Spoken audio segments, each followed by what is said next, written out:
The Casey Ingram Show broadcasts from the heart of the Manatee Pocket, atop the Fish House District and Marina, Port Salerno's hidden gem. Now here's Casey Ingram Unleashed. Sitting in the shadows, Ingram calls the shots, speaking truth to power where the rebels lost. Voices rising, anger crackles through the air. Casey's been unleashed, raising hell without a care.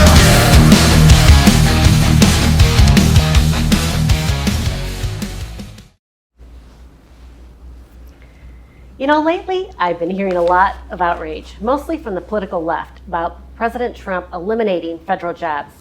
And let me get started by saying this. I genuinely feel bad for anyone who loses their job. I mean that sincerely. I understand better than some might think what it feels like to unexpectedly lose your job. The stress, the uncertainty, the feeling of being blindsided, I've seen it firsthand. It's painful, and no one should dismiss that human cost lightly. But here's the thing that gets me. Why is it such a national crisis when it happens in the public sector, yet completely ignored when it happens in the private sector? One of my own family members went through this twice in 8 years, during company buyouts and mergers. No cause, no notice, just, sorry, we're restructuring, good luck out there. And you know what? Nobody gave a rip. There wasn't a protest. There wasn't outraged politicians rushing to save those jobs. It's just standard practice in corporate America. It's called efficiency. So here's my question. Why aren't we demanding that same level of efficiency from our government? Why aren't we outraged that the government, funded by our tax dollars, is bloated with unnecessary jobs? Think about it.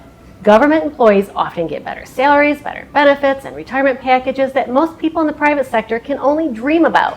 Meanwhile, the people footing the bill, you and me, are scraping by, watching our taxes go up, while these bureaucracies keep growing.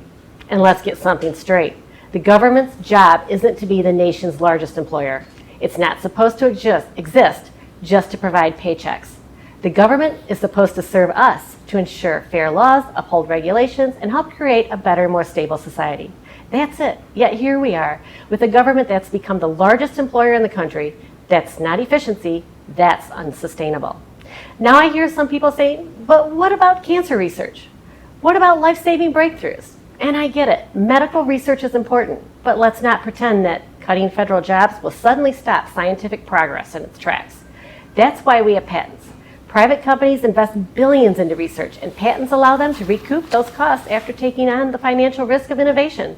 That's how free enterprise works. Risk, reward, and competition drive progress far faster than a bloated bureaucracies ever could.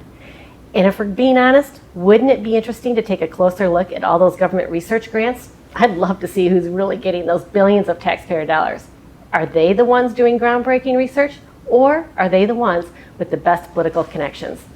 That's a conversation worth having. So before we jump in to defend every single government job, maybe it's time we ask a few tough questions. Is the system efficient? Is it sustainable? And most importantly, is it actually serving the people it's supposed to help, or just creating another layer of dependency and waste? Efficiency isn't heartless, it's necessary. And until we hold our government to the same standard as the private sector, we're just throwing good money after bad and asking taxpayers to foot the bill for it.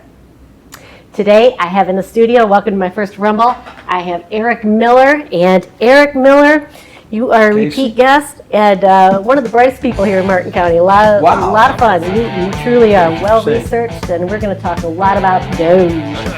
My guest today, Eric, served 10 years as Martin County Republican Party Precinct Committeeman. During the term, he was elected countywide twice as the Republican State Committeeman of Martin County. While serving 2 years on the Republican Party of Florida, he was elected to and served as Vice Chairman of CD 18 Caucus, Chairman of the RPOF, Republican Party of Florida Technology Committee, and Chairman of the RPOF Platform Committee. He also ran against Charlie Crist, handpicked chairman of the RPOF, Jim Greer, who ended up in prison for several party-related crimes and violations. While serving, Eric's efforts assisted in exposing corruption within the RPOF. While serving locally, Eric participated in Operation Iron Claw. Iron Claw was a write-in candidate or campaign designed to bring opposition and awareness to the constitutional offices in Martin County. Eric also served as National Treasurer of the Republican Liberty Caucus. He has worked at national, state, and local levels with leadership roles in Republican campaigns. Among them are Deputy Florida Communications Director of the Treasure Coast and Palm Beaches for the campaign to elect Duncan Hunter and Martin County Chairman for Herman Cain for the presidential campaign, as well as many other local campaigns. Locally, Eric has served as Vice Chairman of the Department of Juvenile Justice Council of Martin County. He was President for 8 years of Mothers Against Drunk Driving of Martin and St. Lucie counties. He also participated in the Children's Service Council on behalf of MAD. He served on the Palm Beach County School District Technology Advisory Committee and was steering committee member of the Shared Services Network in Martin County. Eric has received the Jupiter Tequesta Chamber of Commerce Businessman of the Year Award, as well as 2 Volunteer of the Year Awards from Martin County Boys and Girls Clubs, East Stewart, and Indiantown, respectively. Eric established the first technology center in Indiantown for the Boys and Girls Club. He and his wife founded Computers for Kids and were able, through philanthropic effort, get over 125 computers, printers, and internet accounts to underprivileged children in Martin County. Eric and his wife Cindy founded On-Site Computer Centers and sold the company as well as their cloud computing company in 2010. Since then, Eric has built a self-sustainable 5-acre homestead in Indiantown. Finally, Eric has a degree in computer science, and having served in the United States Army Airborne Infantry, Eric now serves as commander of the Indiantown Veterans Association. Hoo-wah! Wow. Well, there's one more sentence. Eric's political and life musings can be read at nomoremrniceguy.com. And here we have Eric. Thank you. Sitting through that for 5 minutes was a little much. I didn't realize that I had actually done that much. I know that there's a lot of things on there that are going to fit right into what we're talking about today, though, and that's getting our house in order. Boy, do we ever need to get our house in order. And Eric, did you watch the presidential address last night? Oh, did I watch it? I wouldn't have missed it for the world. I know it, folks. We're going to be talking about DOGE, and in a minute I'll talk about what the president, we have a clip of him talking about the DOGE cuts that they've done already, but there's so much going on, folks. And, you know, when DOGE first came out, first thing I said, and Eric said, and so many of us is like, whoa, we need DOGE expanded. This needs to go to state, this needs to go to county, this needs to go to city levels. And, Yep. you know, last week, you know what happened with the state of Florida? Yeah, I have that same thing right here. It's wonderful. The governor has said that he's going to initiate a DOGE program using artificial intelligence and open source financial information for the state of Florida and for the counties. And that being said, as long as we're going to talk about the governor, Mr. Governor, I think my bio speaks to itself. I helped run Charlie Crist out of office and helped put Jim Greer, then chairman of the RPOF, into prison for malfeasance. And I've chased another few rascals around town a couple of times too. And I think if you were to ask Mary Lynn Magar, or if you were to ask any of the other people involved with the then Martin County Republican Executive Committee, they would label me as a disruptor. I am a political disruptor, and that's what we need right now is disruption. Just a cursory review on a day and a half of just looking at a 589-page budget and some ideas, and knowing what I know through my volunteer services and my activities through the community, I think I'd make a great leadership point for the county to be able to get in there. And if we can't get the governor's appointment, I'm hoping that there is a county commissioner with enough cojones that will say, if Mr. Miller wants you to produce some information, please get it for him. Amen. Amen. I hope our county commissioners here in Martin County, absolutely, we need somebody to step up, and also DOGE here. This executive order, it's 25-44. State and local governments should be efficient, effective, transparent, and responsive, should be held accountable for achieving these goals, whereas fiscal accountability is necessary to ensure good government and to minimize financial burdens on the taxpayers. Amen. Why do you think that so many people are out, liberals left in particular, are shouting, no, don't? I think it's a lack of education. A big lack of education. I don't think people actually understand how the system is designed to work. I've always believed that there are idiots out there, And you brought to light something that I can't wait to prove that point. There are a number of people out there that don't have two brain cells to rub together because they've gotten to a point that they've been so pampered, they've been handed everything, they've been told that everything's going to be taken care of for them, and they've never had to lift a finger to do anything themselves, that they just think all this stuff magically appears out of nowhere. Oh, and to that end, folks, so one of the pages I manage had a comment on there about it was taxpayer funding for trains. And I had to pull this conversation, and I said, Eric, you play one person, I'm going to play the other. So, Eric, we're going to read this conversation to you folks. These are voters. They live amongst us. Eric's going to be somebody by the name of Emmett, and I am going to be somebody by the name of Ryan, but we're going to start the conversation with Emmett as he's replying to a post that said taxpayers shouldn't be funding private industry. In this case, it's a Brightline private train. And they walk amongst us, folks, that this is verbatim. He says, another lie by Florida, not all aboard. Amtrak's fully funded and ran by the government of the U.S. of A. I also want to point out that Rick Scott rejected money from the government to bring the Amtrak to Florida. You need to stop the BS, lies, and misinformation. By the government, you mean taxpayers? Nope. It's pathetic how you idiots claim that everything is paid by the taxpayers. If everything was paid by taxpayers, then money'd be taken out of our checks for this stuff. Last I heard, the US DOT had a budget allocated that has nothing to do with taxpayers. Food stamps isn't even paid by taxpayers. Learn to do some research before posting misinformation. Idiots. I just asked you a simple question. Where does the money the government uses come from? You seem knowledgeable, so I was just asking for some insight. Not sure why you're so upset.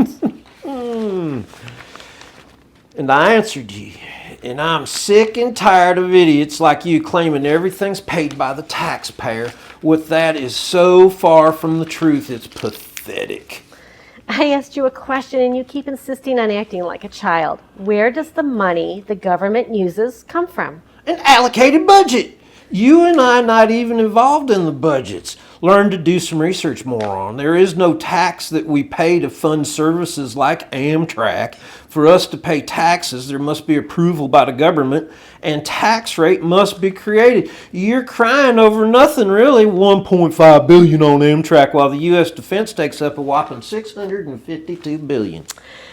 I never said tax. I said taxpayer, which implies a United States citizen in this case. To clarify, you didn't explain where the government gets the money. Allocated budget is not an answer. I'm not crying. I asked a question, and your name calling doesn't compensate for your lack of a better argument. Oh, well, sorry about that. That's how smart I am. But now it's Emmett again. But again, you're crying over $1.5 billion while our defense takes up $652. Are you a moron? I never made any stance on the subject of what you're talking about. Had to check because I nearly thought you were a troll account. Keep it classy. So we don't, the It's money. the government, not it's taxpayers. That's right. That's right. It's the government. And I think that's what gets me, Eric, is people actually think the government is something else that I don't know where they think they get the money, but he is a prime example of people that think government money is not taxpayer money. Right.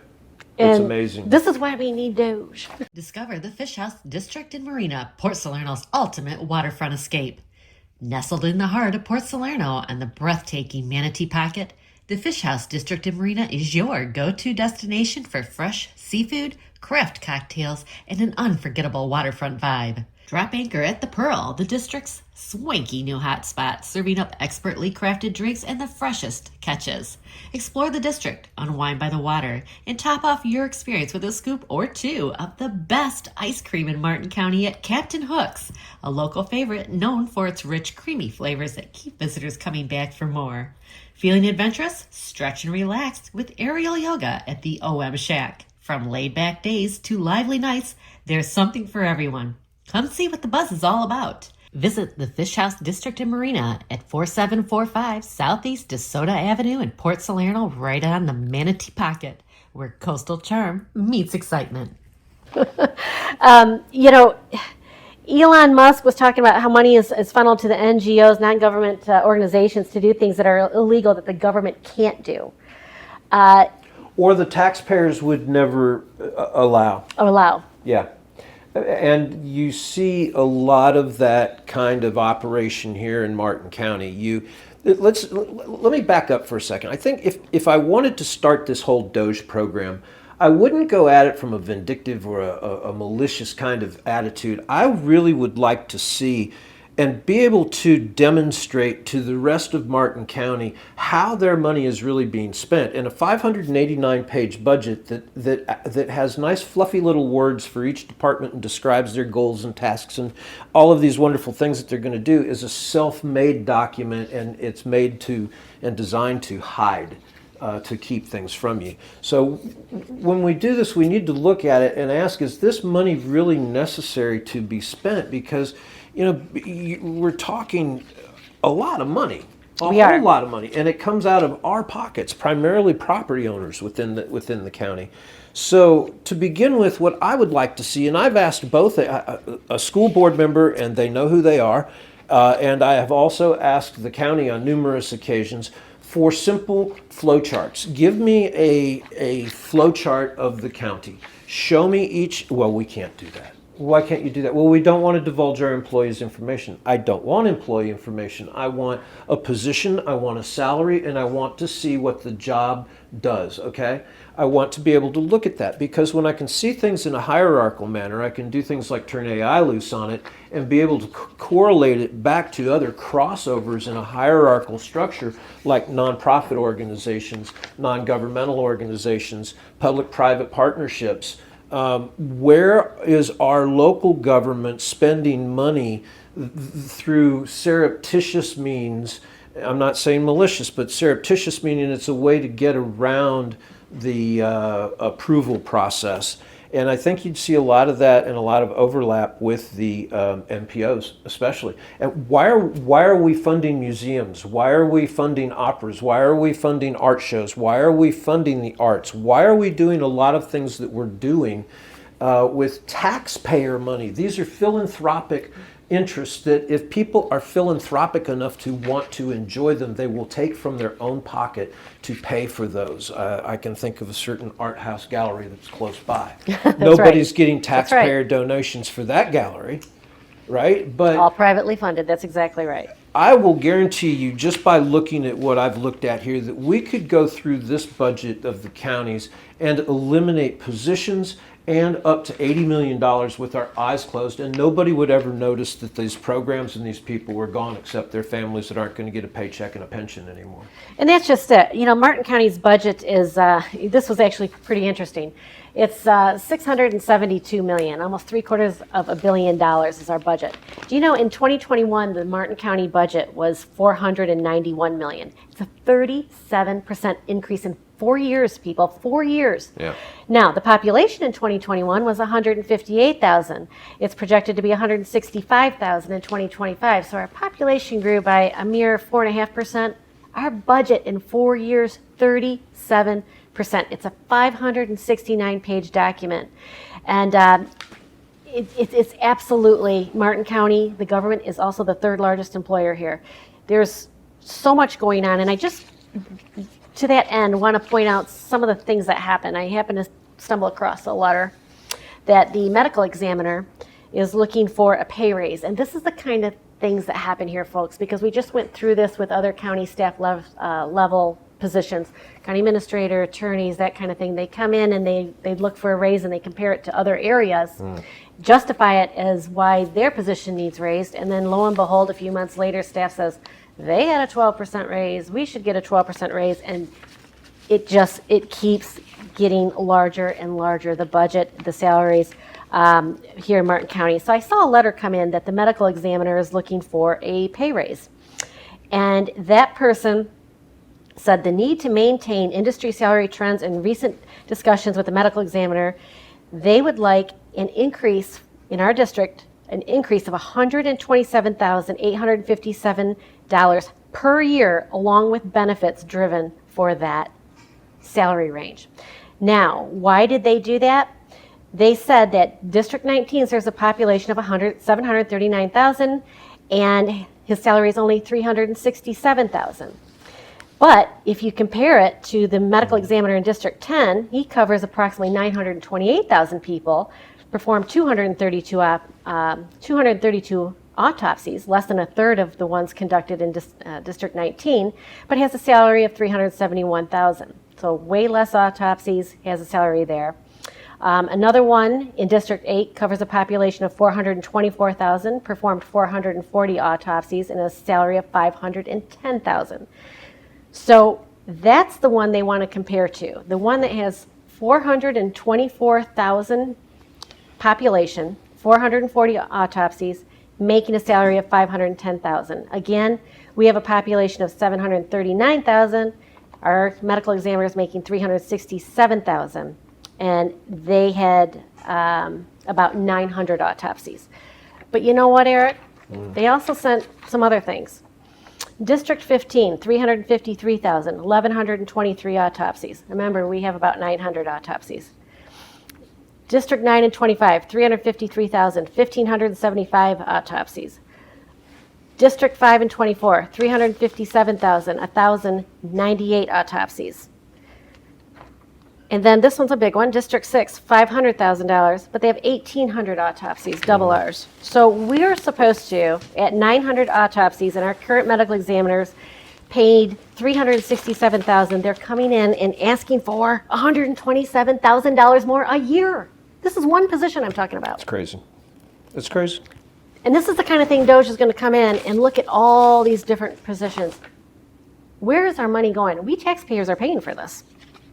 Yeah, it should be opened up to the point where the taxpayer can actually go in and be able to manipulate the information or the data or download it in a manipulative manner that they can go in themselves. We should have access to the GL codes. We should know, I want a list of the GL codes for the school board, and I want a list for the school district and for the county. And with that, I can begin to apply certain relational patterns from a programmatic standpoint to let the computer sit in there and give it query that I need to produce. It's not a matter of physically going in and having to go, aha, look at that receipt, look at this receipt. It's not the old IRS auditor at a desktop table. You're taking the data that's being produced by these people and you're filtering it in your own way to quantify the outcome, not their quantifiable outcome. So, data can be massaged a lot of different ways to do a lot of different things, but I think that you'll find there's going to be a lot of overlap in positions. A lot of the people, when you go just through the 580 some page document and you start looking at position labels, there's a lot of talk about interfacing with public and other nonprofit organizations on behalf of the county for the purpose of. A lot of these programs do take place. The Shared Services Network, which I was part of for quite a while, was designed almost 2+ decades ago to try to get rid of some of that overlap. It was a DOGE effort on its own. But when you've got things like the Children's Service Council, that's still a taxable district, that is taking our tax dollars and is supposed to be the go-to Mount Olympus on all children's matters, and you don't question CSC. Okay, why do I still have programmatic dollars being spent out of general funds? Why do I have dollars being spent in other places? Why is there no coordination? Why is there not one organization? Let's put the CSC in charge of handling all of this. Everybody's got their own bright ideas. And another problem that you come to, let's get away from the dollars and cents for a second, is when you look at the relationships between these nonprofits and the elected officials.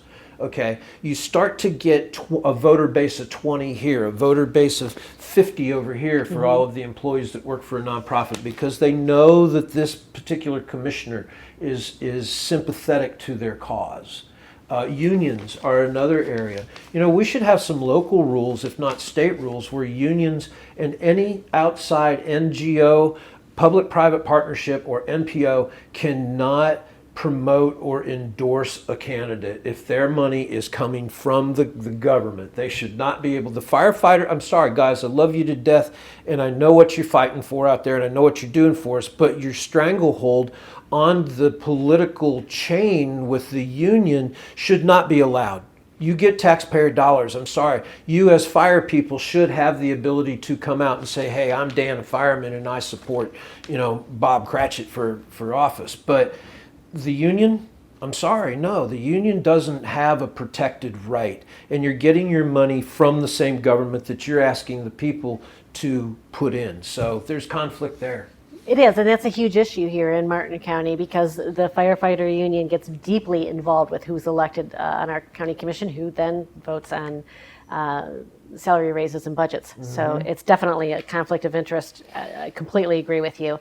And, using AI, we're kind of fortunate that we have AI in this day and age now because, like you said, you don't have to go in and pick on a person because you don't like them or don't like that department or anything like that. You put in a parameter of what that AI should be looking for. And you brought up nonprofits in particular. That's something here in Martin County I think we really need to delve into. We have so many nonprofits here. We need to see where our taxpayer money is going to which of these nonprofits. And I'll tell you right now though, an easy way we could cut $1.25 million at least, eyes closed. Let's take away the $250,000 discretionary slush fund that each commissioner has. Boom, gone. That's a big one, folks, and that is true. They have a discretionary slush fund that they can use at their discretion in their district. They can write checks to whoever they want.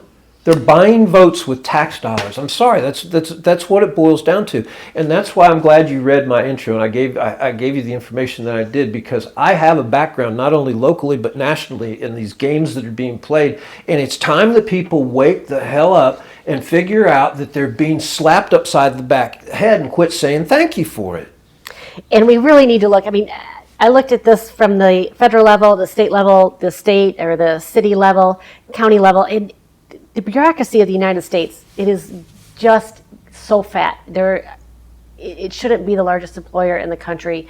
Our budgets are getting out of control. When I was shocked to see how much Martin County's budget increased in just, the 4 years. That's a tremendous amount. And then, by the way, in the newspaper about a week ago, it's on my Facebook page, they are coming back and going to add to that budget. There's going to be a public notice. I saw that. It's like, why? We already approved the budget, so we're watching that. It wasn't described very well. I'm ready to go down 3 more roads just on what you said there because let's take a look at these doggone bike lanes and bike paths that they're putting in, all these green stripes. How much additional work, effort, upkeep money goes out just to have these suicide lanes for bikers to go because we think we're being green? If anything in our code says the word sustainable in it or deals with sustainable development, it needs to be yanked like a bad weed from the garden and burned. It needs to go away because there is no such thing as sustainable development. That is a load of hooey that they're feeding. It is a load of hooey. A load. It is a load of hooey.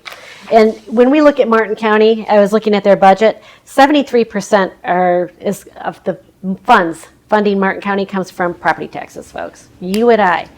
There's very little that's coming in from commercial and industrial businesses. So, this $750 million budget, this is why our property taxes are so high. Yeah. And we got to look at where all they're being spending, and we shouldn't be picking a certain nonprofit or over another just because of a relationship you have with a commissioner. Government should not be in the business of choosing winners and losers with businesses, and I have always like believed restaurants that. And water parks, the same water park that they told a company not even a year prior to opening their own, they told a corporation that they could not open one on the Hobe Sound I-95 interchange. What better place for a giant water park than on I-95 and Bridge Road? In open property. They were told they couldn't do it. So what's the county do? They turn around and they go into a high density area across from the high school and they put in their own water park. Why are we running a water park and telling other corporations that they can't? Who do they think they are? Why are we running restaurants? Why do we have restaurants? That was part of the addendum that they asked for, the additional dollars. Yes. 2 restaurant requests. There was almost $500,000 that was additional that went into that request that they wanted to funnel into a restaurant. You know, how many restaurant owners, raise your hand, how many restaurant owners out there would like to just say, ooh, we didn't meet goal this month. Can we have some more money? You know, we're going to need more money this year. Things are getting more expensive. Can we just have some more money? Because we got to keep running, you know. It doesn't work that way.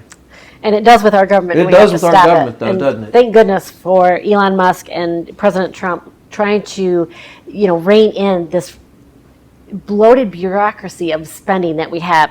And folks, I hope you're truly worried. I'm going to flip over to the federal level for a minute here. The United States ranks number 1 in the world for gross debt. $35.3 trillion, 121% of our ratio.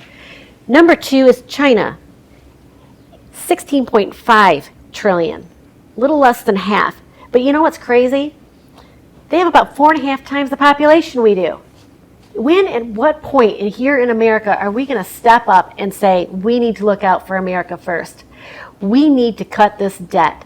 And I'm going to play a clip right now on what President Trump said last night in his state of the address to the country, on what DOGE is finding out so far. It's very interesting if you could play that clip.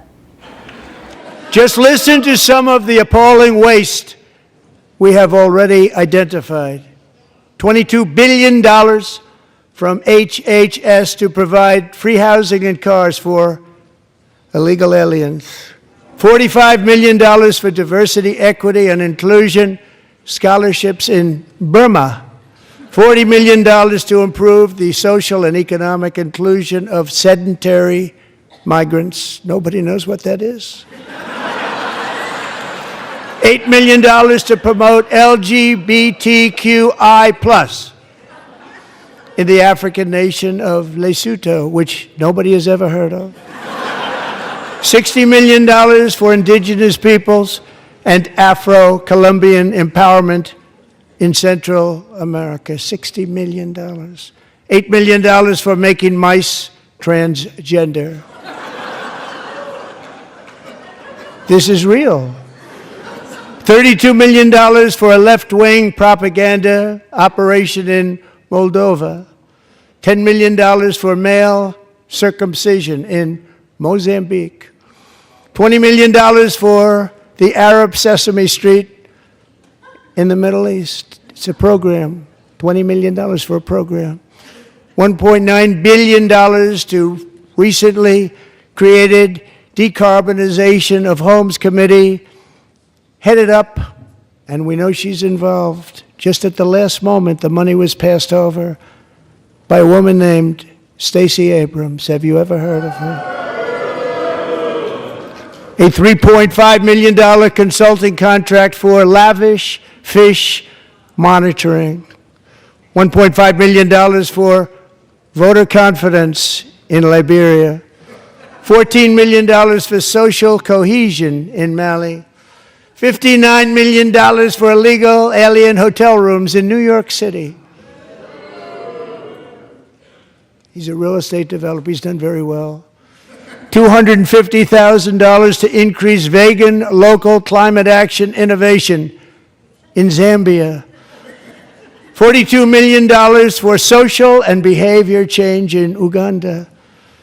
$14 million for improving public procurement in Serbia. $47 million for improving learning outcomes in Asia. Asia's doing very well with learning. I don't know what we're doing. We should use it ourselves. And $101 million for DEI contracts at the Department of Education, the most ever paid, nothing even like it. Under the Trump administration, all of these scams, and they're far worse, but I didn't think it was appropriate. You heard from President Trump himself. It's incredible the money that is being sent on such, first of all, out of this country, and secondly, crazy projects, transgender mice. I mean, this is why we need DOGE everywhere. And, here in Martin County, we don't have it yet. We're going to be pushing you commissioners to... What, are you a racist? You like transgender mice? Why? Is it because were they not white mice? That's exactly. That's the common term now. If you don't know what else to say, you're racist. You know what struck me about that was just the complete wow. I mean, I grew up hearing about $300 bolts and $700 Yeah, toilet seats yes. and all of that through the DOD, and everyone's like, yeah, okay, I get it, blah, blah, blah, blah, blah. But these things are just blatant and in your face, the Social Security numbers. But how you could have elected representatives sit in a chamber and be non-responsive to the point of revolt to say that it's wrong to want to bring this type of spending in. And I think that's my point. This isn't a vindictive revolt. This is about the people getting their hands back on their system that is supposed to be there to keep the wolves at bay so that we can go do what we want to do. And I think one of the big things that I really liked about what the Don said last night was, for every new rule that a federal agency creates, they must take 10 off of the books. Loved it. Oh my God, that is great. The other thing was tariff tax. Whatever you charge us, we're charging back. It's fair. It's fair. I like that. And I think that it's not doing the Democrats any favors. Look, you don't have to like Donald Trump, but Donald Trump has said what he is going to do, and what he is going to do, he is doing, and what he's doing is in the best interest of all of the people in this nation. I keep hearing people like Al Green, who got escorted out for raise. I kept thinking of the Sumter moment. Is he going to whack somebody over the head with his with his cane? But you know, you look at him last night, and they interview him outside, and what does he say? Well, you know, we're going to get rid of Medicaid, and they're going to get rid of Social Security, and we've got to stop him from doing that. No one said anything about getting rid of entitlements. No one has said a word about entitlements. Okay, some Social Security payments to people that are in their 200 and 300-year-old age bracket, maybe we should consider those. But they can't even go for that. They can't stand for a child. The other side couldn't even stand for a child that had brain cancer, for God's sake. That's what got me. It was so divided last night. The Democrats couldn't clap for anything. It was so divided. You can tell the people that voted for Trump are supporting everything Trump does. If you didn't vote for Trump, you're not going to support anything he does, even for the child that he gave a special Secret Service membership to with brain cancer. It was astounding. And I want to jump back for a second, though, to the Social Security, because that's something everybody is just on fire about on the left, is that, oh my gosh, we've given our Social Security numbers to a private individual, which we'll give it to the nurse at the doctor's office, and we give it to absolutely anybody that asks for it otherwise.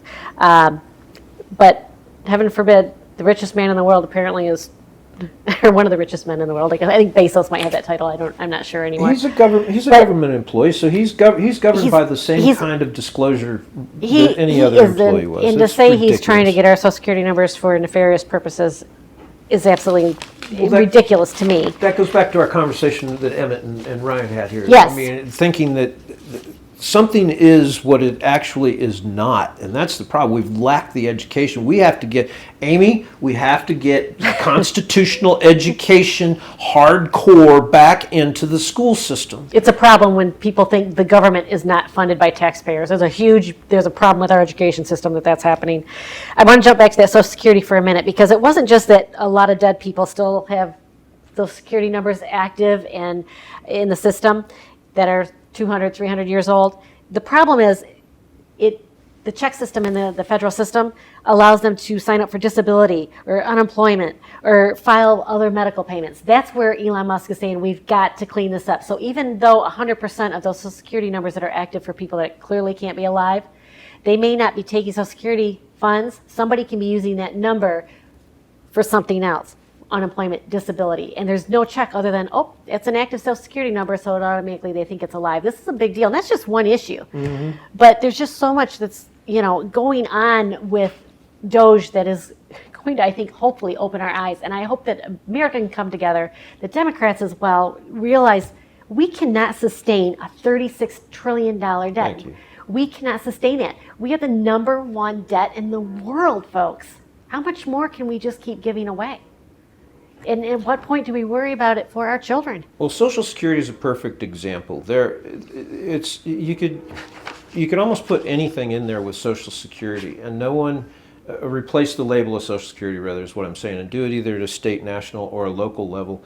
And no one is saying we're going to get rid of X. What we want to do is we want to clean the edges. But if we don't clean the edges, get rid of the superfluous waste, if we don't stop the fraud, we're not going to be able to have these projects that we all agree that we want, these giveaways that we all say, okay, Social Security, fine, I'm not a big fan of it, but if we're going to do it, we have to have a financial system that's in order. That the money actually exists. We're playing a Ponzi scheme with it now, and if we can clean up our own act in our own house, then we can have a viable. That's what I don't understand why people won't support something like this. I don't either. I don't either. I really don't get it. It's so raw and partisan that if that is where our mindset as a country is at right now, I don't know what it will take to bring us back to a point of being a United States of America, because we're supposed to be one for all and all for one. We are supposed to be all for one and one for all, and we cannot go on funding everybody in the world. And, take Ukraine, for example, right? There's another thing. He wanted to do a mineral rights deal, which it sounds like Zelensky's coming back to the table on that. But, the UK asks for a loan repayment. That's okay, but we're heartless because we're asking for mineral rights. Right. Folks, we've given billions and billions of dollars. That hasn't worked. It hasn't worked. The war rages on. So you have to ask yourself, why then are all of these attacks from the left taking place? They're starting now to become so opaque and transparent, I hope, to the general public, but this has been going on for a very long time. This administrative state that we talk about, this going in and DOGE and getting rid of, was actually started under Woodrow Wilson. He initiated it. Franklin Delano Roosevelt put it on steroids. Jimmy Carter helped again with the education department. They've grown this administrative bureaucracy that people have grown into and just think that this big monster out there is out to deal out candy and checks to everybody. The people don't do any work in history. They don't learn where their nation came from, where they're at, and what's going on in the world. They bury their head in the sand because they're digitally blind. They run around with little screens in their face all the damn time, and they believe whatever they see everywhere they see it. I feel sorry for them. We're a nation of reading headlines, and it doesn't go any deeper than that. And if you realize with the mineral rights in Ukraine, for example, then we have a vested interest. We will protect that. That's the guarantee. We are not going to let anybody come in, Russia, and take over that territory where we have those mineral rights. That's part of what that guarantee is. And, yes, I'm all for that. We should get repatriated some of the money we're putting out. Folks, my taxes are going up all the time. It's hard to pay. I want my money back. I do too. I want some of my money back. I mean, we can't be the world's bank. If things are so doggone important to fund, like a museum, put a checkbox on somebody's tax return that says, I want to give $100 to this museum. Put it in the federal museum fund. Right. Okay. It should you can be support option, it. but people aren't going to do that. Everybody says they want it, but nobody's willing to pay for it. No. And the ones that do pay for it, they're philanthropic to that level. God bless you. They know that they're there. This happens without government assistance all over the place, and we need to stop looking to government, especially locally. We need to rip the Sustainable Development Goals completely out of every document that we have. We need to get off of the Treasure Coast Regional Planning Council, shut down the CRA, stop with these special class taxing districts, and I don't want to hear about all the great benefits that come from it and people councils and everything else. The 5 people that are involved in Hobe Sound are probably the top 5 most educated politically, And there's another base of people that you get for votes. And how many administrative staff are we paying $60,000, $70,000, $80,000 a year, plus benefits, plus retirement, plus vehicle, plus gas, plus everything else, and meal cards and a cell phone to facilitate the CRAs? For what? Things that we could have done if we had gotten rid of all of these other superfluous projects. And that's absolutely right. And I pulled some of those figures you're talking about, Eric. So in Martin County, I'm looking for it. I don't have it exactly, but I have it in my head. The average salary for the government workers is around $80,000. The average salary for the everyday citizen in Martin County is around $50,000. Why are those government, like you said, there's so many different government positions that are being filled. We have to attract the best. We have to have the best. That's what they say, and that's why they need to raise it to fulfill the same levels as Palm Beach or Miami-Dade County, which are so much larger. 2,000 employees for 2025. We went from 1,700 to 1,900 in a matter of 4 years. Another 200 people that we've added to staff at an average of $80,000 plus government retirement, plus everything else that goes along with the position. And a 4% growth in population. You know, that's the crazy part. Our government locally keeps growing, and that's why we need a DOGE locally. We need the DOGE with the state. I love, love, love what Governor DeSantis is doing. It'd be great if we had some county commissioners that actually believed in the same thing. And, you know, I saw an interview the other day that it completely explained Doug Smith to me. And nothing personal, Doug, but you spent too much time in office. And what happens when people are in power, their minds actually change. There's actually a physical change in portions of the brain that control that sense the power. You think differently when you have power, and you become willing to protect the institution that you are part of the power in. And that's exactly, when I heard that, sure I'm feels like that that was Doug. I said he would protect the institution because the almighty institution was right at every turn. And you're attacking us. You want to get rid of MPOs. You don't like dogs. You don't like cats. You don't blah, blah, blah, blah, blah. To hell with it. You know, how about some local term limits? All right, 8 years and you're gone. 8 years and you're gone. Okay?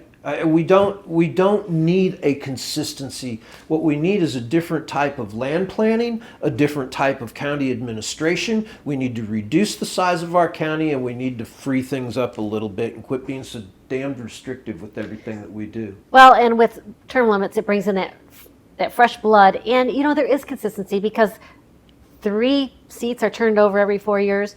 2 seats are turned over every. Well, that's true. Yeah, So you're still 2 other years. Yeah, so you're still pulling every 2 12 years is an election, so nobody gets turned over all at once. So you do have some consistency. Look at the city of Stewart. Wow, what a change that has been with 3 different commissioners. I know. That's awesome. That's what can happen when we vote, get engaged, and know who we're voting for, and if they're going to be a public servant, or if they're going to be part of the cog in the machine of bureaucracy. Boss Collins. I almost want to go buy one of his T-shirts and wear it around just for the hell of it, see what kind of response I get with a MAGA hat. Well, you should. I know he'd appreciate that. So, but there's so much to do here, and I just, I wanted to cover just DOGE in general. Well, it opens up so many things. I mean, let's start looking at some of the contracts that some of the commissioners have had, and the way their votes on land planning and developments have changed, And there's just... Oh, how about all the special studies they have to have done for different projects? It always seems to be, the same people that they hire to do a study. These studies, they make a lot of money on them. They tend to not make any decisions unless they want to, but without these studies. There's a lot of things that DOGE could possibly uncover for us. I think so. I do too. I'd like an opportunity to try. So, Mr. Governor, if you're listening, I'm happy to take the lead. I'd love to meet with your people to talk about the possibilities. And if there's a county commissioner or a school board member that would like to sit down and talk about the possibilities, I can think of a few people, I'm sure you can too, that would be really good at something like this. And I have a computer science background. If I can get some raw data, I'm happy to sign non-disclosure agreements, be a part-time employee of the county or whatever it takes to get me under the umbrella of non-disclosure, and work like Elon's doing to try to take a different look at those data sets to see if we can't find some ththings to actually make things run better. And I'm pretty sure that we can. I think that we could. How our budget has increased that dramatically in 4 years is beyond me, and it does. And we're the ones that have to reach into our pockets to cover it. The Martin County government is just like the U.S. government. It's funded by us. And every penny that they use is coming out of our pockets. So, Eric, you're good with computers. That's a good point there. That's what we need is somebody with that AI. So it's not a personal vendetta against anybody. It's just I want my government to be as limited and as small as it can. Yes. And as the owner of that government, I want the opportunity to find these types of things out, and there is no reason why I can't get this information. You ask for this information, though. They come back with all of these FOIA, Freedom of Information Act request fees that they want to give you because they now have outsourced the Freedom of Information Acts. I know the Sheriff's Department has. And now there's a private company that's doing those. They wanted $75 to give me a basic arrest report on something that wasn't available online. It's ridiculous. The county, if I started asking for flowcharts that don't exist, they would calculate the man hours at $80,000 per man year. Right. And the number of hours then would be calculated plus. But they all work for us. We already paid for that report because we're taxpayers that live here, and Yeah. they use the public records request if they don't want to fulfill it as That's exactly the cost it. to deter you. Yeah. Lots to be done here. Look, Martin has done a really good job on some open transparency. I mean, you look at the overlays that are done with the GIS system. Yes. Very nice. They're taxing overlays, very nice systems. These things open the government up to the people and give us the ability to sit in our pajamas and bathrobes and look at what we need to look at if we want to see it. But the information that's critical to the operation is well guarded. And it's candied and it's glossed over. It's not presentable in a way that we could, as a group, even sit down and have enough information to say, yes, the money is being spent right, or no, the money is not being spent right. Even public notices, why aren't they on the website? You have social media, you have websites, but they put them in the newspaper that very few people subscribe to anymore. Last I heard, I think in Martin County, it's down to 15,000 out of a residency of 165,000. Open it up and put it on your website too. That's free. Well, why not You know? MCTV? Why in the hell do we have a TV station? It's only for the commission. We tried to put a Christmas boat parade on MCTV, and they wouldn't because we weren't a nonprofit. So, and it was Thank for the you. community. Yeah. I pay for it. We've got taxpayers, or our taxes in it. But yes, I agree 100%. It's one of those special projects. I do like it to watch the commission meetings and the school board meetings, but there's other shows on there. Why are you picking those shows and not others? I mean, we're all paying for this. Yeah, I think if it was for the meetings, we could find a way to do that on the web a lot easier And they than just having need to be, to have a they need to full-time be live staff streamed. and all the equipment for a TV station.